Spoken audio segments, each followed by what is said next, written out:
that that's really what matters when it comes to turning people into fans. It's how often do they feel like you are delivering something they can't find anywhere else? Would they miss you if you were gone? And to the extent that they would, you're going to have a series of fans. This Audience Summit is brought to you in partnership with Podcast Notes, the best ideas from the world's best podcasts in minutes. David, welcome to the Grow Your Podcast Audience Summit, brought to you by the Lewis and Kyle Show. We are super excited to have you as a contributor for this project. Yeah, thanks for hosting me, guys. Absolutely. Real quick, for those who aren't familiar with your show, could you introduce yourself, your podcast, the when and why you started it, and what the mission is? Yeah, so I run a podcast called the North Star Podcast. Started it in November of 2016. I was living in New York at the time, and I found that when I reached out to people for casual conversations, they weren't usually very inclined to come hang. And then I would reach out to them to record a podcast, and all of a sudden they would open up an entire afternoon to spend time together, and I could ask them whatever question I wanted. And that seemed like an excellent opportunity, a good thing to do with my time. And now it's 4 years later, and the podcast is one of the most productive and enjoyable things I do. That's awesome. The first question we've been asking to all of our contributors: what has been the most effective marketing channel for growing your audience, and how have you used it?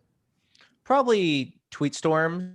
What I do is I have a pretty big audience on Twitter, so I will share quotes from a transcript that I have for every podcast. That transcript also helps with search engine optimization, and ultimately really double down on those two things. And then the other thing is, more recently, I've started sending a weekly email with every single podcast right after I publish. It goes out to a couple thousand people, and that keeps the podcast top of mind for the people who are most interested in learning about it.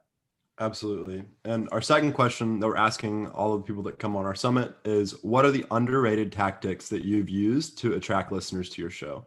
Probably clips on YouTube. I don't think I've done a good job of using YouTube just yet, but I think YouTube's quite a long game and audience growth compounds.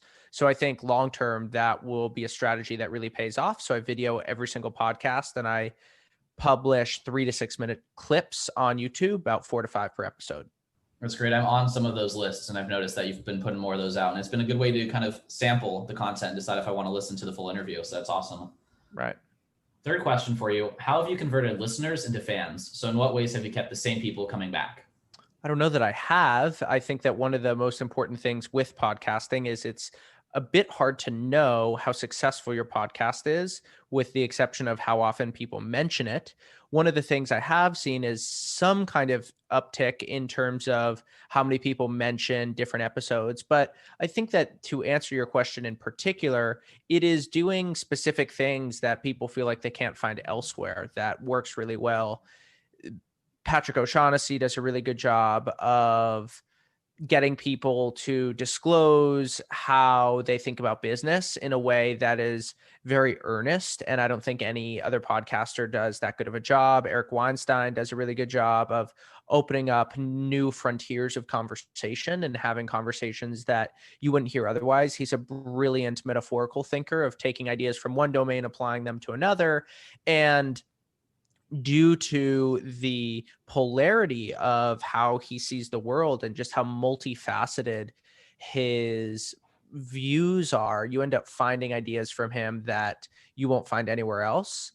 And I think that that's really what matters when it comes to turning people into fans. It's how often do they feel like you are delivering something they can't find anywhere else? Would they miss you if you were gone? And to the extent that they would, you're going to have a series of fans.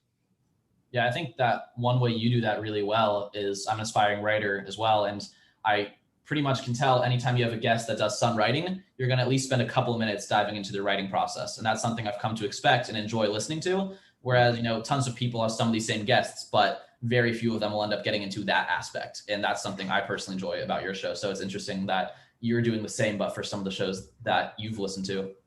Nice. Probably want to ask, the next question. Yeah, and our next question for you is, if you could start your show over again, what would you do differently to grow more effectively? Incredible audio quality. There you go. So is that, how are you managing that with remote guests?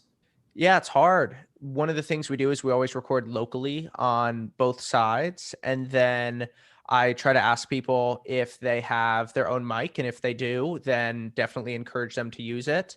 I have an editor who works on the sound quality for every single episode. And then we have a style guide that we use for that editing. And with that, what ends up happening is I record the episode, I fill out a short Notion page, and then from there, the entire podcast gets produced. I have an article called How I Produce a Podcast that goes in great detail about every single thing that I do, from preparation to production to promotion.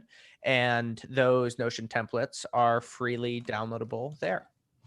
How do you do it with all the people that live in your house? I know they're all creators, so they're working on their own thing, and they're probably very respectful. But one problem I've had is just roommates and noise outside. Oh, it's not an issue. People are pretty quiet, and luckily the house is somewhat big, at least big enough that we won't interrupt each other, and it's fairly quiet. Great. Last question for you for the summit. If you had a $1,000 marketing budget to promote your show, how would you spend the money? I get really good audio equipment. Insofar as you don't have really good audio equipment, that's the answer. I know that there's two ways to promote a product. You can actually promote the awareness of the product, or you can improve the product itself.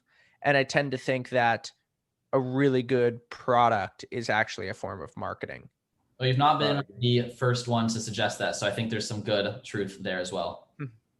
Absolutely. Well, David, thank you very much for coming on to our summit about how to grow your audience for your podcast. If people have heard your answers and really like how thoughtful you are, as Lewis and I do, where should we send people to find you? Yeah, Twitter, my handle is @David_Perell. My website is perell.com, Perell. And those are the two best places. Well, great. Thank you so much.